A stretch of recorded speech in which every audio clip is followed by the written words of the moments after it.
Okay, it is Wednesday as I'm recording this. Happy Hump Day, everybody.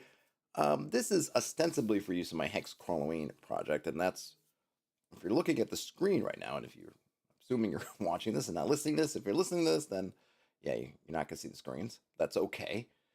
On the one side, I have an appendix I've set up for my Hex Halloween, which basically all these little tables interact inter inter no not interactive interconnected tables that form a procedure for generating a point of interest.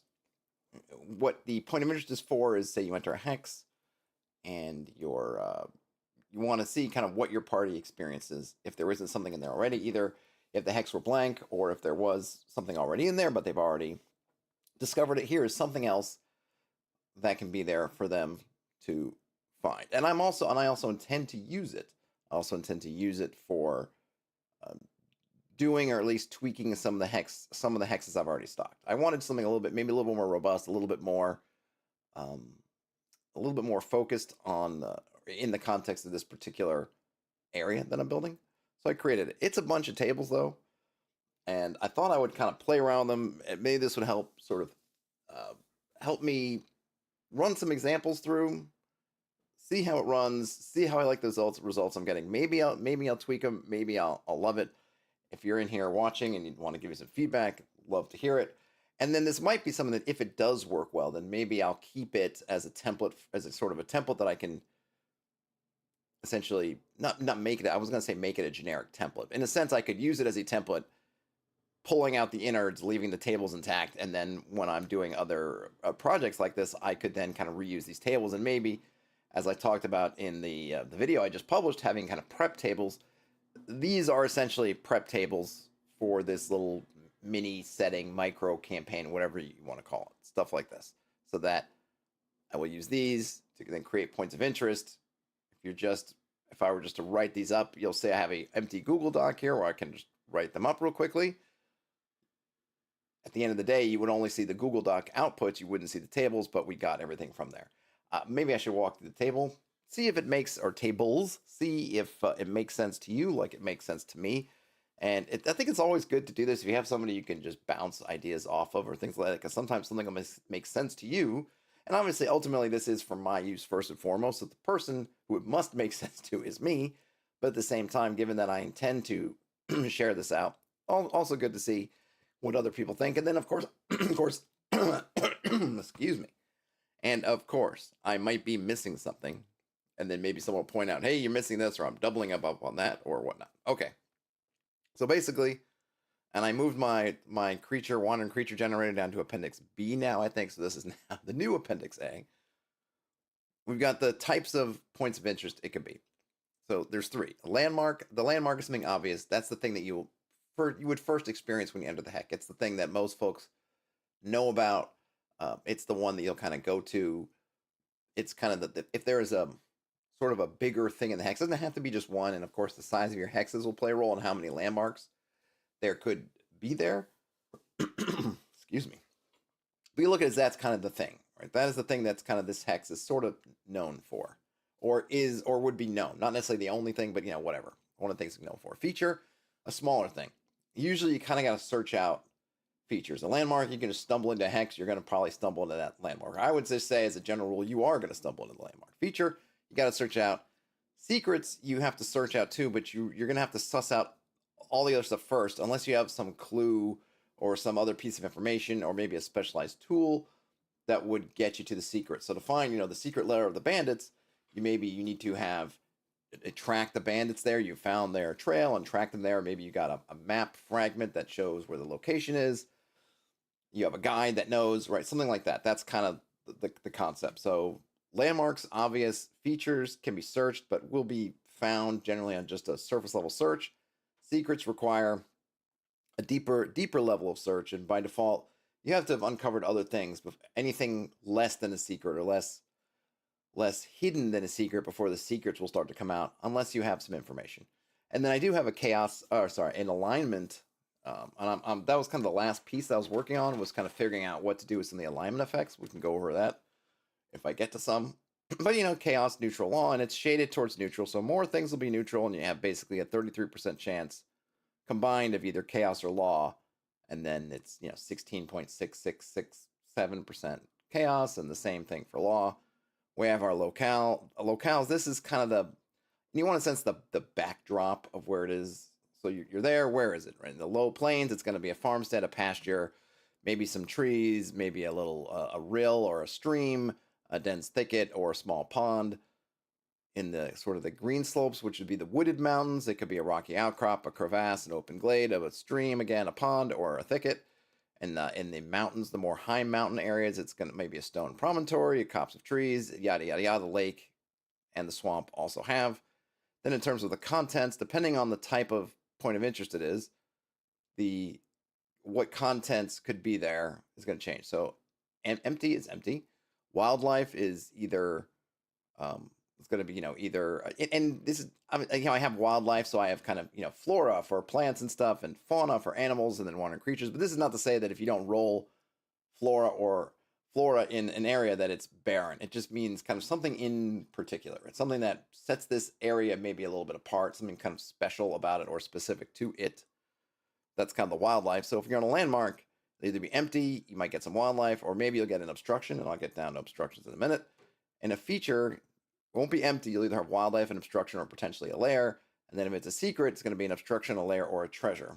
I haven't really figured out the treasures part of it, but I'll probably work on that. I don't know. We'll see if it's something that comes up and then it'll force me to work on it now, or whether I'll work on it later. In terms of wildlife, flora, fauna, or wandering creature. And then I have some flora, it's grasses, wildflowers, different kind of brushes and things. And I have it dependent on which area, which region, in a sense, you're trying to stock. And then for fauna, right now I just have it very generic: small game, large game, or a predator. And I really mean kind of large predator, so not raccoons. I suppose I could have split this up more to have small predators and large predators. I don't care. You can, if I was using this generically, you could fill up your predator table with however many or few, whatever things you want. But these are the things that aren't really, they can be, they're not, they could be monsters in the sense of, or they could be dangerous, I should say. But they're kind of natural creatures, whatever, quote unquote, whatever is a natural creature to you, like an owl bear. I don't know if an owl bear in some settings may be a natural creature, in which case it could be a predator, or you might say it's a monster. And in my case, I would probably have that as a monster, even though it's kind of pseudo natural. I would say non-magical natural things. So, your bears, your wolves, but not dire wolves or dire bears or things that are more, I would say, more magical or legendary or whatever, right? So obviously, of course, your miles may vary. You can put those wherever you want. And then in terms of obstructions, these are kind of, and there might be a better word for these, but it's stuff like ditches, trenches, crevices, abandoned wells, sinkholes, clearings, hills, tall hills, or megaliths, barrows, monuments, ruins, things like that. I would use constructions, but part of it is that it obstructs you. It's something that's kind of in your way when you get there, but it doesn't have to be. Some of them, it's a mix of natural and made constructed things. Obviously, a monument, a ruin, a tower, a wall, a barrow, those are all kind of constructed. So it's the megalith, but a rising hillock, it could be natural, it could be made, but it's probably natural. The imposing tor is kind of a big hill, it's probably natural, and a crevice probably natural, sinkhole presumably natural, that sort of thing. And then we got some alignment features, which I was kind of working on last. Law, neutral, chaos, and you just kind of roll a die. Could be blessed. If it's a lawful place, could be blessed. Could be verdant or safe.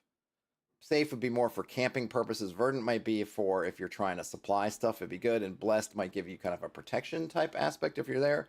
Neutral, I thought one might be funnest that there's some kind of spell effect happening in the neutral spot, but I might pick some spells and do that, but I haven't figured that out yet. A clue would be something you could use to maybe track down something else. It's a clue. It might be in context of a story or an ongoing plot, I should say, that's going on, or it could be to another location.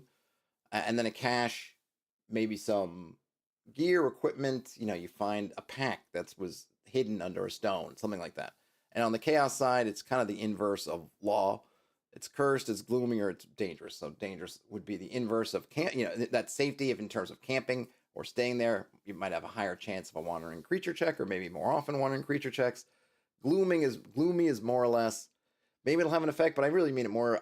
My thinking right now is it's more or less kind of atmosphere and just sort of background. As it just doesn't feel right. The hairs on the back of your neck stand up, that kind of thing. And of course, cursed under some kind of curse or really maybe a negative spell effect is on there. Not necessarily that you are cursed for going in there, but the place seems cursed. Though of course, once I fill out what some of those might be, maybe it will be something that happens to the party. And that's about it. And I just added a section down here. If you want to answer some extra questions and kind of keep fleshing things out, what do the local folks call the point of interest? And are there any stories related to it? And does it have any spiritual significance? So those you can. I just throw those in just to kind of remind myself and anybody else that hey, if you want to answer some more questions about stuff, to maybe even flesh it out some more, you can. It's kind of how much work do you if you want to do some extra prep, I suppose. So that is it. Let's I'm just going to roll some dice here and let's kind of see what we get, and then I'll help sort of test out how this is doing. So I'm just going to make some notes here. I got a landmark, and it is neutral. Most things are going to be neutral. And then okay, I'm going to assume we're just in the green slopes somewhere. I feel like that's, well, I'll do one of each to start. So we're in the low plains. Maybe I'll just make a note. All right, so there we go. Now, what is it? It is a 1, so it's a farmstead. What's inside of it? 3. It's empty. It's right. It's a landmark. Yep. So it's empty. And that doesn't mean there's no people in the farmstead itself, but I'm thinking the farmstead's more kind of the background, right? So it'd be kind of near a farmhouse. There's this, that, the other. Well, we'll get through it anyhow. So it's empty. We don't have any wildlife. We don't have any flora. We don't have any particular fauna. We don't have an obstruction. And then let's see. It's neutral. So there is a cache here. So I rolled a cache. So now what might we turn that into? Oh, did I roll a? I didn't roll a low. Oh yeah, I did. Locale as a farmstead. So, and the cache might be. So let's write this up. So, all right. Let's see. We got that.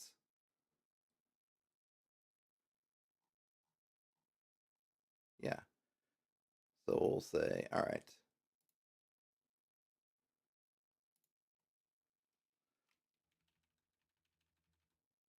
I don't know. What would I call this? This is somebody's farmstead, right? Farmstead. If I was kind of statting this up like a farmstead. Hey, Chaoclips. Hey, Neon Glitch. I'm doing fine. It was empty, so I don't need to mark anything about that. So I might say that this is obviously I wouldn't have to put the low plains in there because it's there. I can do that. And then the cache might be under a tree by the fence. Let's see. Under a tree by, I don't know, what would you call it? I guess a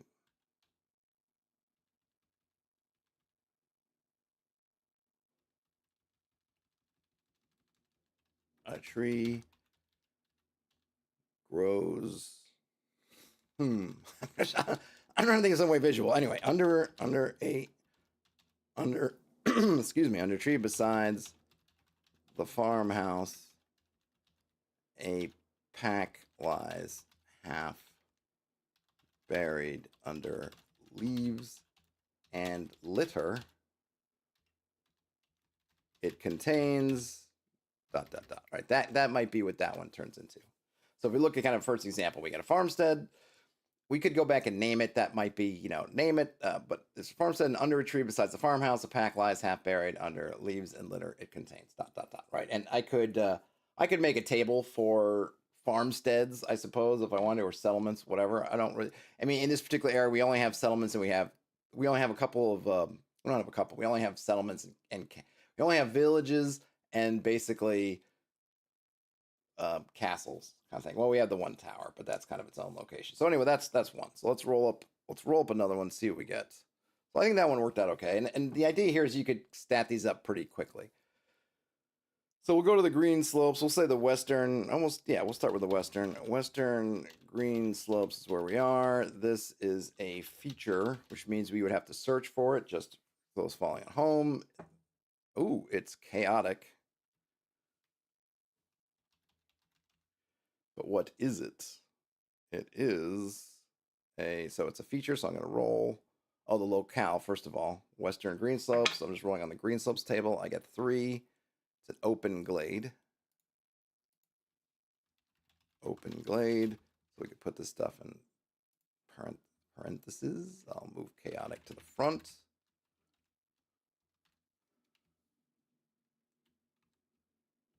Move that to, oops, put space. Okay. Now we get to see what are the contents of this feature. I got 4, so that's an obstruction, which is what? The obstruction is, so I have to roll 2d6 for this one. 4 and 5. 4 and 5. A cryptic monument.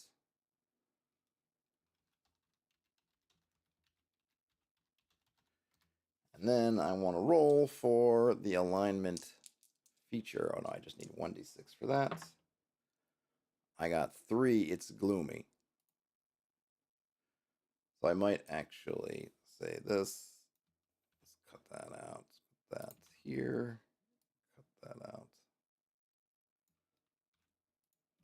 And we might say, in a small open glade, a narrow, let's see, obelisk of rough stone stabs into the sky. It bears no markings, but it is cold. It is ice cold to the touch. And a cold wind seems to constantly swirl about it. And obviously I'd want to, come back. This would be, first pass. Second pass might be giving it a name, something like that. But I think we get the idea, right? So it's a cryptic monument, and then we got it's in a glade. It's a feature. It's chaotic. So a feature means, you'd have to search for it, but it's not terribly hard to find. But you'd have to search for it. And so I think I feel like that's a successful one. So now we'll roll another one. I'll roll one for each area, and then we can maybe review and see. Maybe we could work on some of these effects, or I don't know. We'll just see what folks think, and let me know if you have any ideas, what you like, what you don't like. I don't mind rolling on a bunch of tables if it's during prep, right? Because this is not something I would suggest in this document that I would do during the middle of a game. These are things I want to roll up beforehand so you can build things up. And you also might want to connect them also, which is probably another good question to ask, actually. Is it connected to any other locations or points of interest? So you want to roll these up beforehand. All right, so now we did the western green slopes, so we're going to get the eastern green slopes now. I have 2 green slopes, so I'll just put that in there so I remember. This is, ooh, it's oscillating between warm and cold in here. So this is a landmark. And it is 3. It is neutral. And these are the ones, and I mean, these are the odds are stacked that you're going to get mostly landmarks that are mostly neutral, right? That is by design for this. 1, so this is the green slopes. It's a rocky outcropping. Rocky outcrop, which I don't know if that's going to be the thing or not, so I'll just put this down here. Rocky outcrop. This is the locale. Whoops. what is the contents? 3 empty. And then, let's see, whoops. Is there any kind of alignmental effect? 5. There's a cache again. Got another cache. I wonder if spelled 30% of the time on a neutral place, there's something spelled about it. Might be too much. I might need to just put nothing. It is nothing. That seems like maybe too much. I probably need to rethink that, but I haven't actually gotten any yet, but I know that it could easily come up a bunch. All right, so there's another cache. So it's a rocky outcrop that's in the neutral. It's a neutral, usually like landsmark. It is, yeah, let's see. What might be there? Yeah, a deteriorating sack jammed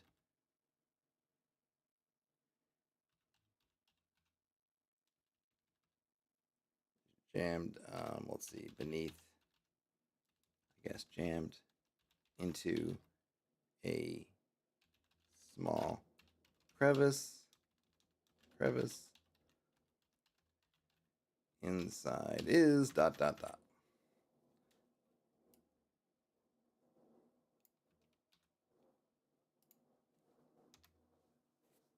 I may have to change spell to empty and just have those be on the blessings and cursings. I'm thinking that might be too much. But so here we got a rocky outcrop, right? It's a neutral eastern green slopes landmark. It's got a deteriorating sack jammed. There's a deteriorating, you can call it canvas sack. Is jammed into a small crevice. Inside is ... Things we could figure out later. All right, let's try another one. Let's see, this one's for, so this is for the high mounts, which would be kind of the high peaks, the more stony peaks. We get landmark again, which is fine. So this is high mounts, landmark, alignment is 3 again, so neutral. Again, this is according to plan, though. Yeah, I might have to say, hey, change the plan. Contents, I did get a 5 this time, so it's got some wildlife. Oh, and the locale. Should I do that? Well, I'll just keep that and I'll roll it. I should have rolled the locale first. 3 grassy meadow.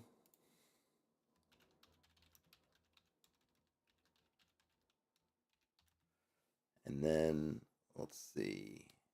I'll have to figure out I'll do the wildlife in a minute, but let me just see if there's any alignment features. 1. Yeah, I think I'm going to do just nothing for spelled. That seems to be too much. Okay. All right, now let's do the wildlife. We've got, is it flora, fauna, or a wandering creature? I got 4, so it's fauna. And the fauna I've got, let's see, 4 large game. Oh, so that makes sense. So we're in the high mounts. I'm going to go with some kind of goat.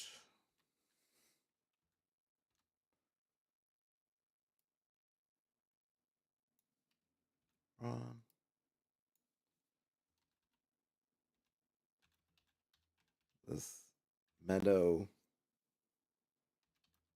covered in a bed of soft grasses. Wild goats can often be found here. 3 in 6 chance.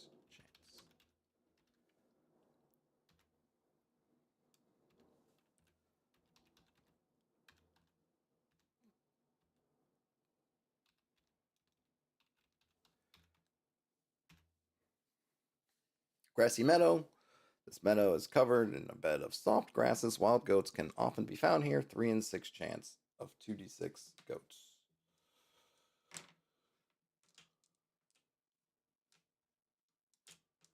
One other thing it might be fun to do, another thing I've thought about, I don't know if other folks use this, but I like to do something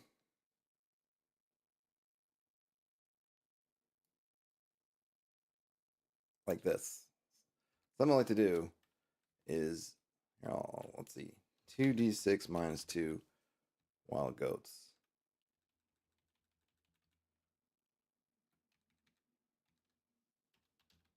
are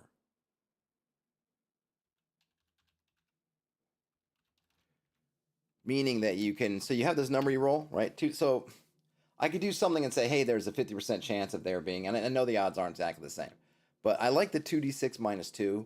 It just means that there is a chance that you won't get any goats, and you could change that number. So I might go 2d6, maybe minus 4. And then there's a good chance, again, you can look at the odds the way you want to, but of getting 0 or less goats. And if there's 0 or less, if 0 or less goats are rolled, there are only traces of them here. Right? So that, hey, you roll less than the number, they're just not here at the moment. Which could be useful for sort of hunting purposes, things like that. You can roll that number with have like an initial value, and then if you're hunting, you might be able to modify that the other way. But it's kind of just a neat way of saying, yeah, you're still just going to roll the 2 dice instead of having to roll 3 and 6, something like that, or 4 and 6, and then a number. Just roll the number, do the quick math, and then you can decide. Okay, in my case, yeah, maybe 2d6 minus 4 is good, or I could do 3d6 minus something else. So I still get a pretty good number. So I get 8 goats max, but now there's a decent chance, and I could roll into any dice and figure out exactly what those chances are. But I don't. Maybe I'll do that at the end, but I don't care about that too much at the moment. So there's another one. Now let's roll one for the lake. See what we get. 2. It is a landmark. This will be a lake. And the alignment is 6. So it's a lawful. That'll be kind of fun. And then where is it? It is 5. So in the marshy fringe.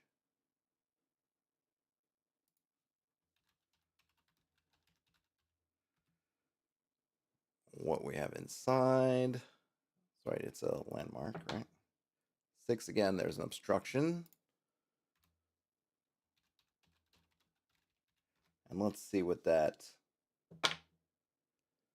is there. What is the lawful effect going on is 2. It is blessed. All right, let's go with some nice things to work of, and then let's see what kind of obstruction we get. This time it's a 2d6 roll. I got a 4 and a 2.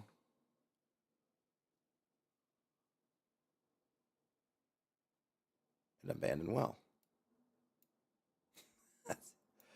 Would you put an abandoned well right next to the lake? All right, but it's blessed. So we'll call it the lucky well. I don't need the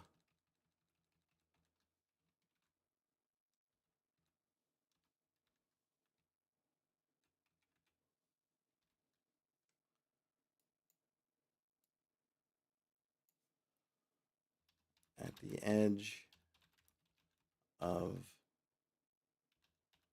marshy fringe of the lake, a deep well was dug. For what purpose? For purposes that remain unknown.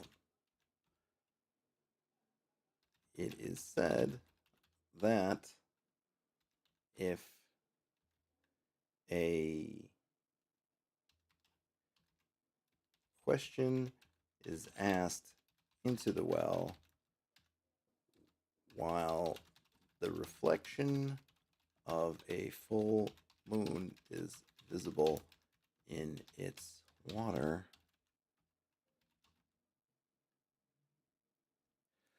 At the edge of a marshy fringe of the lake, a deep well was dug for purposes that remain unknown. It is said that if a question is asked into the well while the reflection of a full moon is visible in its water, the question will be answered through a dream.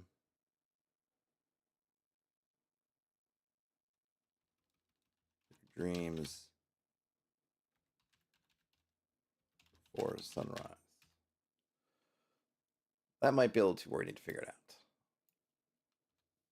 What we got?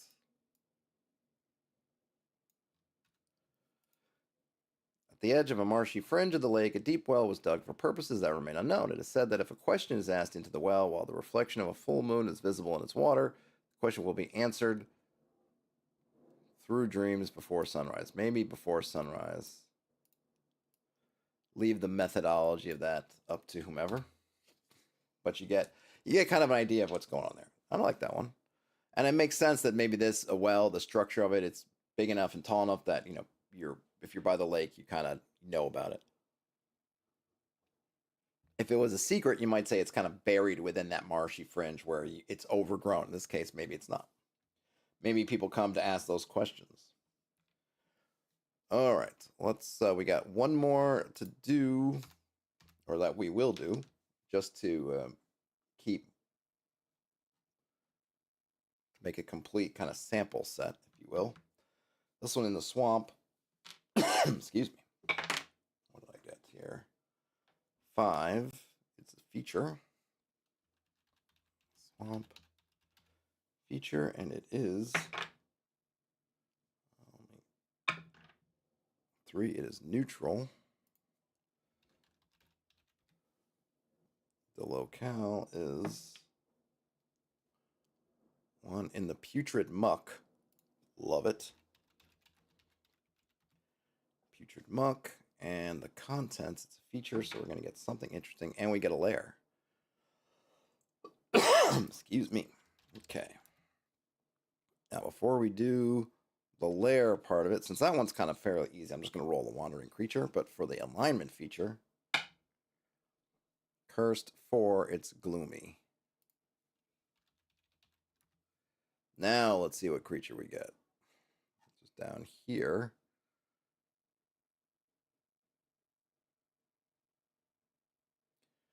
You know what? I'll roll the theme for this. Let's see, roll the theme. I got 5. So the theme is chaos, and it's a chaos place. I know this is more an encounter than the creature, but it's kind of, so the chaos, that's kind of the one that I'm like, that makes it actually not less interesting, but just gives me less.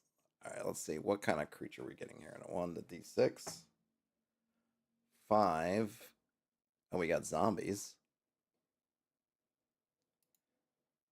Let's see. Okay, so we got zombies.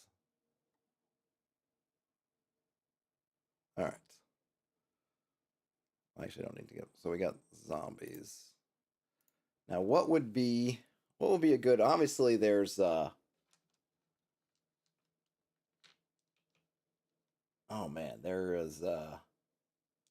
What would be a good? So now here's the thing. So we got this layer of these zombies in the swamp, and it's gloomy, which makes sense. All right, so let's.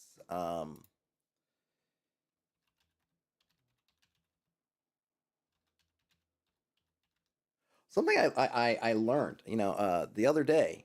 I had always thought, it had always been my understanding, which nothing to it because nothing I knew in depth, that cemetery and graveyard were essentially synonyms.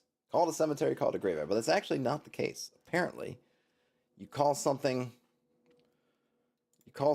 a cemetery if it's a freestanding collection of burials. In other words, no church. If there's no church, it's a cemetery. If there is a church, it's a graveyard, which I didn't know. And I wonder how much of that. I mean, obviously, I feel like that's kind of the technical definition. I don't know. I'm curious. It's made me curious now when I see stuff written, whether it's just signage or just when people talk about them. 'Cause I think I would think, and someone can let me know if there's wrong, but I feel like in just ordinary conversation, people will use them interchangeably.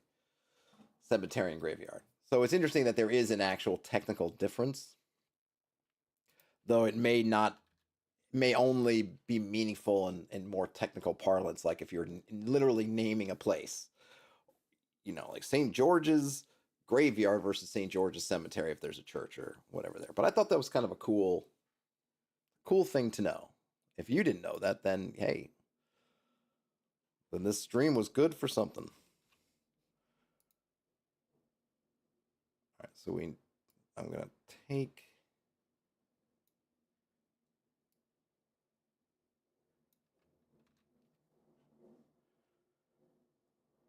Actually, what I'm gonna do, I'm gonna grab all these out.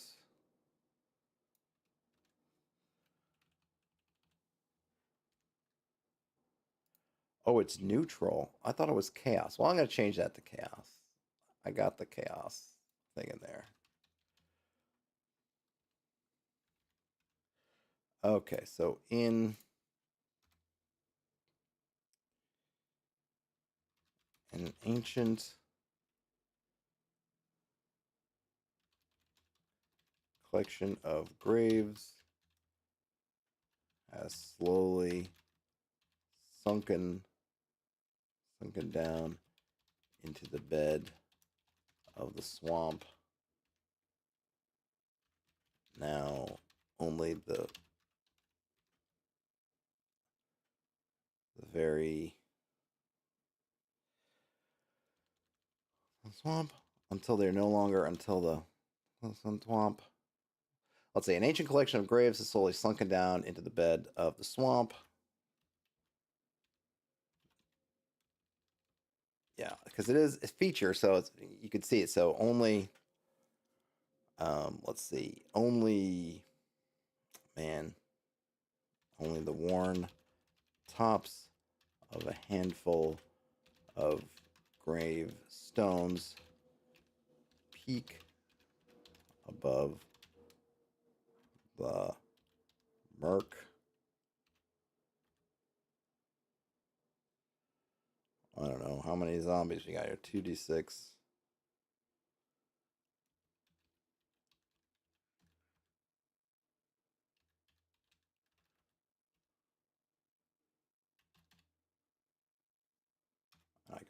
I could probably flesh that out some more. But essentially, so you have a sunken cemetery, an ancient collection of graves that's slowly slunken down into the bed of the swamp. I should just say into the. I don't need the bed of into the swamp.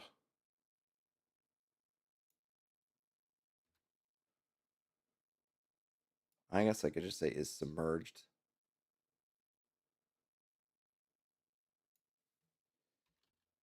Maybe that would be is submerged.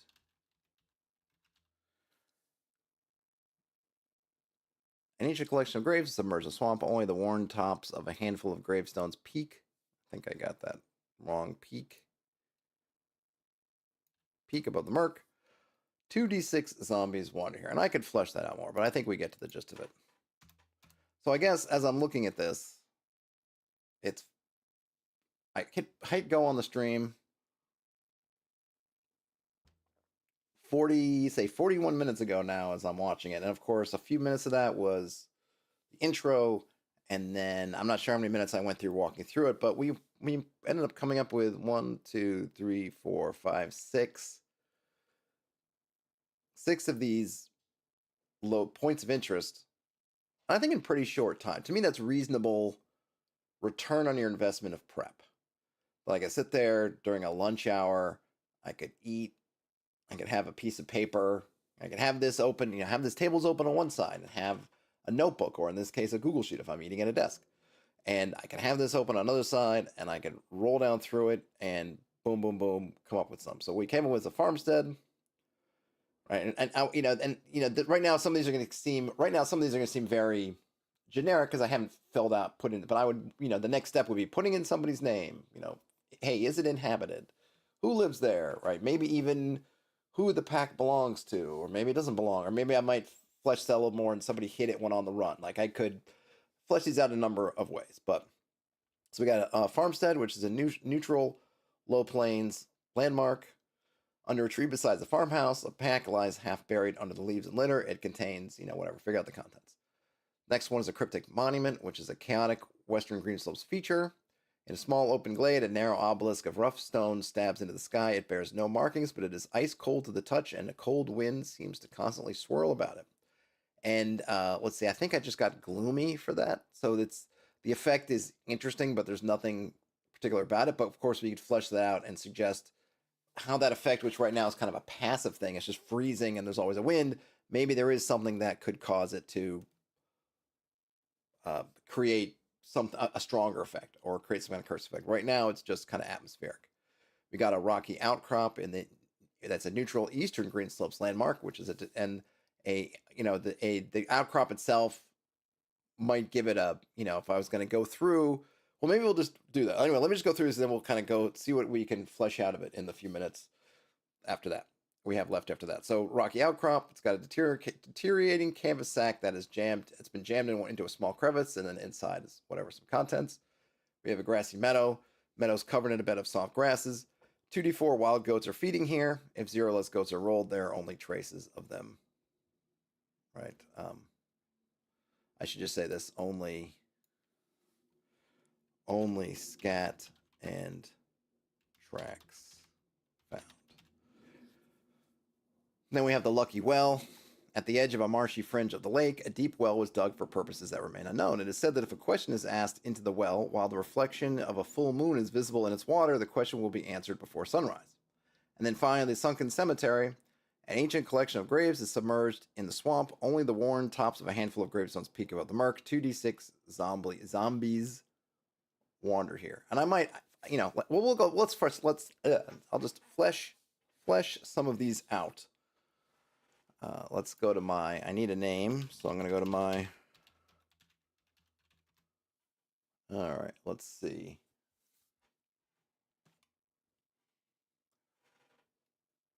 Joralf, I like it. All right.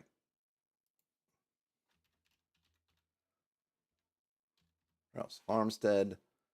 And I might, I think it's nice sometimes to put what kind of tree it is, though I don't have the greatest sense of trees. I know maple trees, and I know the basic trees that I'm familiar with, but obviously there's a lot more trees than that. I always go back and forth over how much information.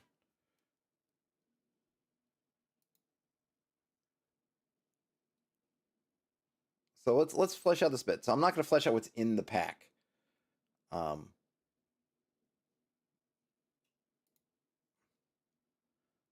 Under a tree besides the farmhouse. Yeah, let's see. Recently. Oh, the other thing I was thinking, it's probably a good thing to mention. I'll probably do something on the video about this. But I think one of the things you can do to help with your encounters or with stocking is don't settle for generic stuff. So we're starting out with a farmstead. And that's great for step one. Hey, there's a farmstead here. But the next step is name it. Whose farmstead is it, right? So I got the guy Joralf, for a family Joralf, and that's their farmstead, which is great. Now we've got that going. And like you might have in your wandering creature checks, you might have bandits. And that's fine when you're just starting out. Oh, there are bandits here, whatever. But at some point, flesh out those bandits. What band are they from? Who captains them? What is their structure? You don't have to give a lot of stuff about it, but just adding some of that stuff, it just gives you a lot more stuff to have fun with. You go into Sherwood Forest, it's not just, it's bandits. It's Robin Hood and his band of merry men. And that flavors everything in that area. Robin's an interesting fellow. He's not your run-of-the-mill, bandit boss. So he's got his own thing going on. They have their own, right? All that. But even if it wasn't him, it was somebody else. Think about, who are these bandits? What do they want? Maybe they have some quirks about them. Maybe they have a certain way they do things. Maybe they have a calling card they like to do. Maybe they have a goal that's not just wealth and banditry. Maybe they are someone who's trying to do something good in the world in a way, or someone who's trying to do something worse than steal in a way. And then you can decide whether in your region or your area there's like really one kind of bandit group that's working, or maybe there's multiple ones. And then it even introduces other things. Well, if there's two bandit groups and they're both kind of nearby, are they at war with each other? Do they have some kind of peace? How do they arrange things? Do they meet somewhere? And then all of a sudden you're building this kind of that web of or tapestry of stuff. So, I was going to write here a bandit, but then I'm thinking like, well, I want to flesh that, but I haven't fleshed out the bandits here right yet. So I'm going to just write a bandit, but I'm going to want to come through here and flesh it out. A bandit on the run from the Lord's men quickly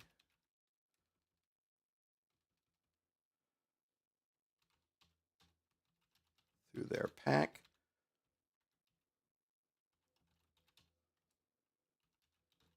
under the tree before they were captured.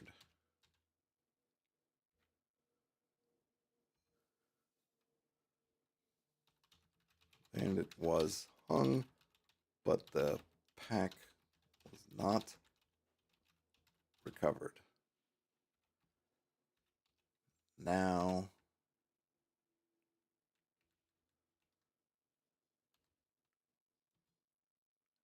so there we go.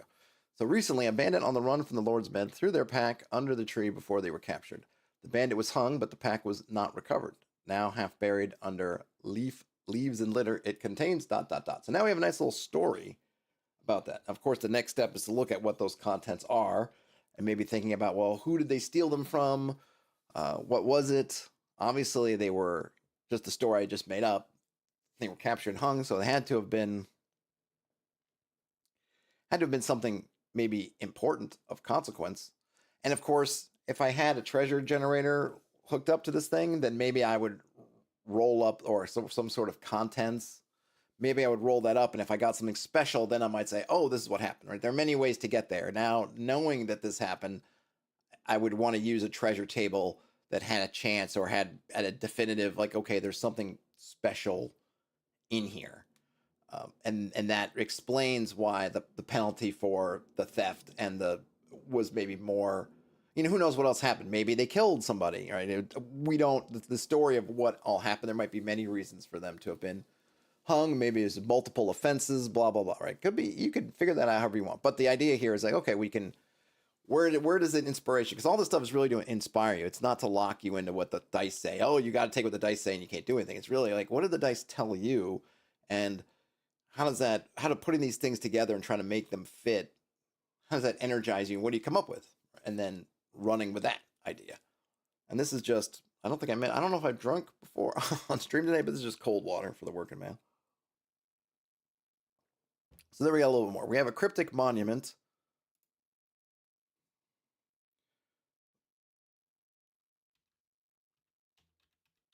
Obelisk to a forgotten. Where are we? We're in the green slopes, right? Yeah.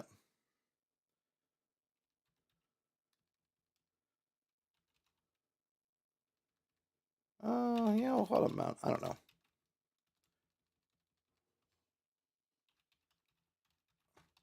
So here's another one, right? So I'm putting in, okay, it's an obelisk to a forgotten mountain god. And that's kind of be fun. I think sometimes we do that a little bit too much. It's just forgotten. So again, I want to come back and flesh it out, but just to put me in the mind frame of the right now, what this reads to me is there's not currently a culture here of worshiping this particular god. Hey, T-Ball. T-Ball says a farm that wrangles and breaks in velociraptors to herd their cattle. That would definitely be an interesting place. I don't know if I'd want to work there, but could totally happen. Totally work. Let's see. Okay, so we got that. Yeah, it's a small glade and narrow obelisk. Great. And then maybe if we wanted to say if again, I don't know the name yet. If the mountain's god's name is spoken aloud while touching the stone. We can figure out what that means. Maybe a spell of some sort. Maybe control weather for that hex. Might be kind of fun. So there's that one. Now for the rocky outcrop.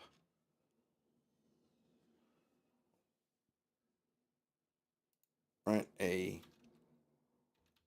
large rock formation juts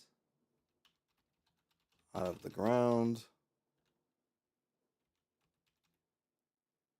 Its shape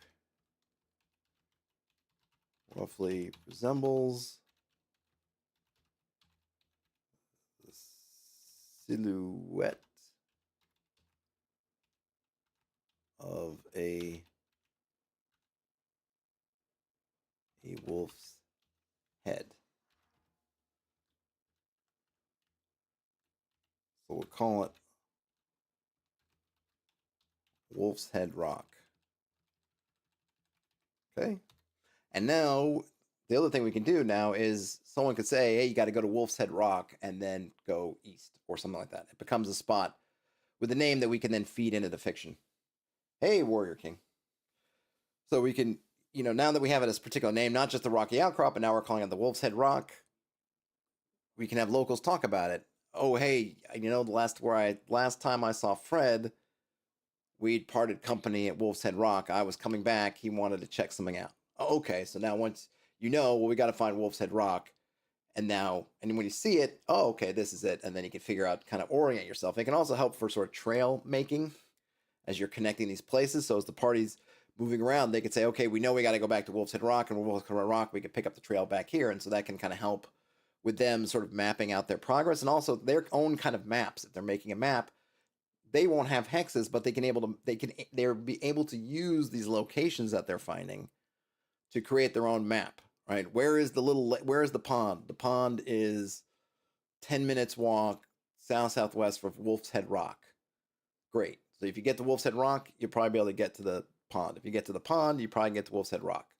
And then you can connect more points and more points. And so it's almost like the party is creating a point crawl, can create a point crawl from these locations that we're building. Now we have the grassy meadow. This meadow is covered in a bed of soft grasses. 2d6 minus 4 wild goats are feeding here. If 0 or less goats are rolled, scat and tracks. I'll say only scat and tracks found.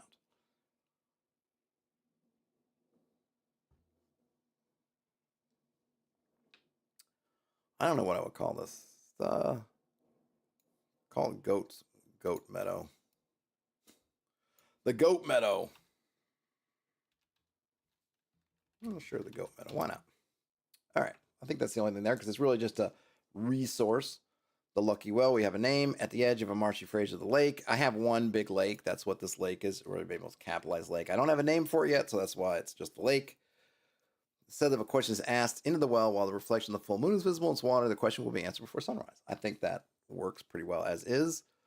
The sunken cemetery, an ancient collection of graves, is submerged in the swamp. Only the worn tops of a handful of gravestones peek above the murk.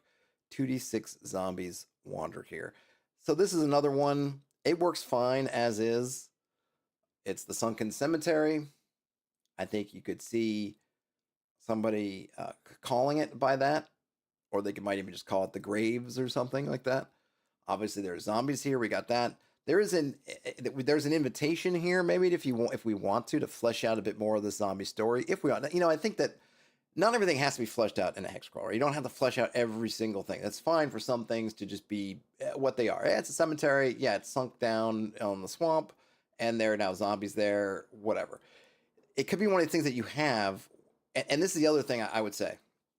Leave some room, right? So we have the sunken cemetery, and I'm going to say, you know what? Right now, we're not going to add anything more to it. We're going to leave it as is.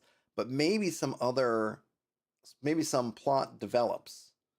And then we might look at it and say, oh, you know what? It makes perfect sense that this necromancer, maybe the first thing they were doing was mucking around in that cemetery, using the atmosphere of this swamp, which is not a nice place. The fact that this place is kind of a chaos-oriented place. And the reason why these zombies are there is this where they worked, and maybe they still have a, maybe they still camp here, or they still have the where the necromancer is hiding out is here, something like that. Or oh, there's some old culture that these zombies were part of, and if they dig into, if they can get into the buried graves, there's something there for them. Maybe it's even a key to something going on. Maybe the reason why the swamp is the way it is because of this cemetery. That it was the cemetery's negative energy, or the cemetery's negative energy from whatever cause that caused the swamp to become, not the fact that it was a swamp, but just become the gloomy, yucky place that it is now. We don't need to figure that all out all at once. So I would encourage you, if you have the inspiration and it makes sense and you got something for it, add stuff, go for it, flesh it out.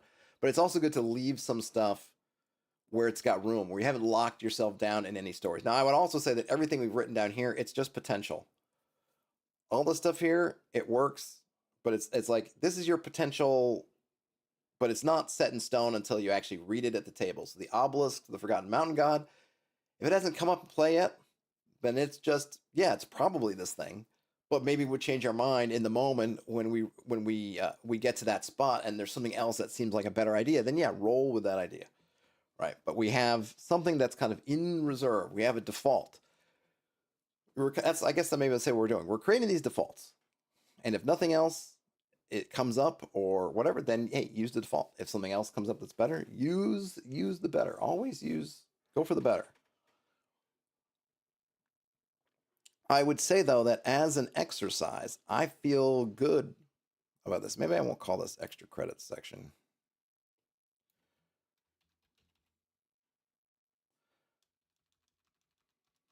Add more context.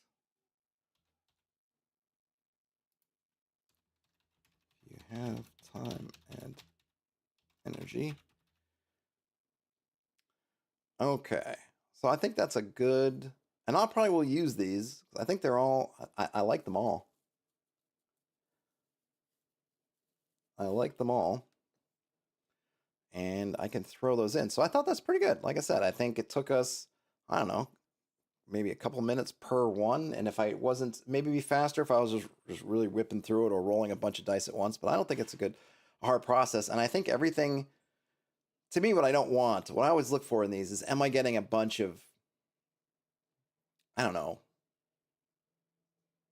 am I getting a bunch of spots that, I don't say boring, because it's not about, boring oftentimes is in the eye of the beholder. Like the goat meadow, it's just a place, there's has some goats in it, right? So you think, oh, geez, that's boring.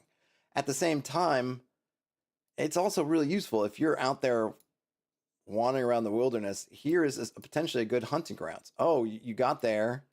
Maybe the goats ran off when they had a chance. Maybe you rolled a number and you didn't get any actual goats.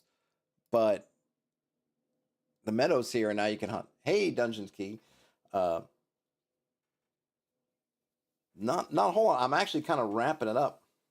But just working on running through some tables for stocking hexes, which I think works out pretty well. In my humble opinion.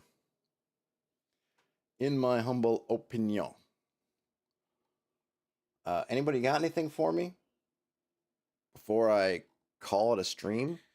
And for if you are, because I'm always, I have a Patreon. I don't mention it very often, and it's probably not the best marketing on my part. I have a channel membership to Patreon. I will drop this appendix as it stands right now in there. So if you're a channel member or a patron, I will you'll have a chance to muck about with these if you want, or use them as your own kind of template. If you do, let me know how it goes. Let me know what you think. Hey, Dungeon King, no problem. Hopefully to see you soon somewhere. I'm going to be up towards your neck of the woods pretty soon, back at Claricon number 2. I don't know if you're going over this time, but I'll be there. And then maybe, if not then maybe I should be at PAX U again. So if not there, then maybe PAX U. PAX U. No, I enjoy PAX. All right, folks. Well, thanks for helping me walk through it and give it a look and listening to me blather on about it. Let me know your thoughts wherever you can find me, your comments, wherever. And other than that, I guess, have a great rest of your day, night, whenever you end up watching or listening to this. game on, and I'll talk to you later.